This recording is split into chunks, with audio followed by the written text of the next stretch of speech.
Shalom.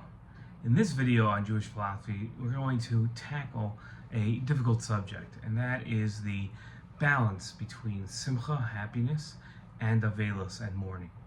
As we know, this week we're celebrating Sukkot, and at the end of the week we'll be celebrating Simchas Torah and Shmini Atzeres, or Shmini Atzeres and Simchas Torah. And both of those days and Sukkot are happy days, but as we know, this year they'll be approaching the one-year anniversary of the attacks down south. 1,200 people were murdered. Thousands were injured. Hundreds of thousands, if not millions, are suffering from some form of trauma. We also know that simcha, happiness, and avelos, mourning, cannot coexist. They're mutually exclusive of each other. And that's why the law always is that when somebody is sitting Shiva and the festival, whether it be Sukkot, Shmini Atzeret, Pesach, or Shavuot, intercedes into the festival, into the mourning, the Shiva ends. And it's not suspended, but it completely ends because Simcha and mourning cannot be mutually exclusive of each other.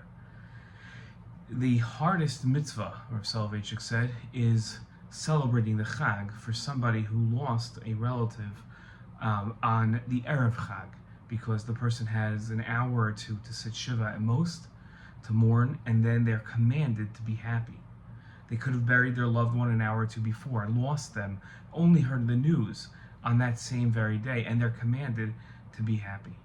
That is a difficult challenge, and I think it's similar to the challenge that all of us are going to face this coming Simchas Torah, when we're commanded to be happy, commanded to dance again, and yet we'll be faced with this tremendous challenge of balancing our feelings of sadness over the one-year anniversary of the attacks of last year's Simchas Torah.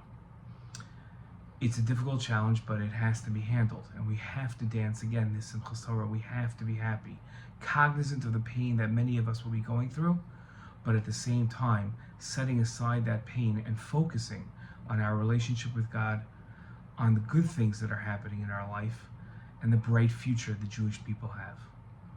That's the Simcha of Yontif. That's the Simcha of the Chag, of the festival, and that will be our challenge this year. Chag Sameach, Shalom.